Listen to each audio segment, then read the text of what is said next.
এই বেনম, তুই আমার রাস্তা আটকালি কেন? আমাকে আমার বাড়িতে যেতে দে। আর স্পাইডারম্যান, বাড়িতে যেতে হলে আমার সাথে লড়াই করতে হবে। দেখ আমার কাছে আমার ছোট ভাই আছে, দেখি তোর কাছে কোন ম্যান আছে। আর তাই নাকি রে বেনম, তোর সাথে লড়াই করতে হবে। এই দেখ আমার কাছে আমার বড় ভাই আছে, এবার দেখি তোর কাছে কোন ম্যান আছে। আর তাই নাকি রে স্পাইডারম্যান, এই দেখ আমার কাছে আরেকটা শক্তিশালী বেনম আছে, এবার দেখি তোর কাছে কোন ম্যান আছে।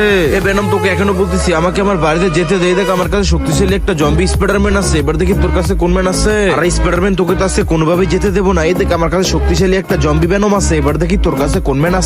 আরে তাই নাকি রে, এত বড় কথা। দেখ তাহলে আমি কাকে নিয়ে আসি। বন্ধুরা, স্পাইডারম্যান শেষে কাকে নিয়ে আসলো সেটা দেখার আগে বন্ধুরা, তুমি তো সে যে বিনা কারণে বিভিন্ন জায়গায় লাইক এবং সাবস্ক্রাইব করেছো। কখনো কি আল্লাহর জন্য লাইক এবং সাবস্ক্রাইব করেছো? যদি তুমি মন থেকে আল্লাহকে ভালোবেসে থাকো তাহলে অবশ্যই ভিডিওতে লাইক দিয়ে চ্যানেলটি এখনই সাবস্ক্রাইব করো। আর তোমার হাতে সময় থাকলে অবশ্যই আল্লাহর নামটি কমেন্ট করে যেও। এই দেখ বেনম, তোদের জন্য পৃথিবীর সবচেয়ে শক্তিশালী স্পাইডার হাল্ক আনছি। এইবার তোরা কি করবি? আরে এবার তো আমাদের পলাতে হবে, পলাও পলাও।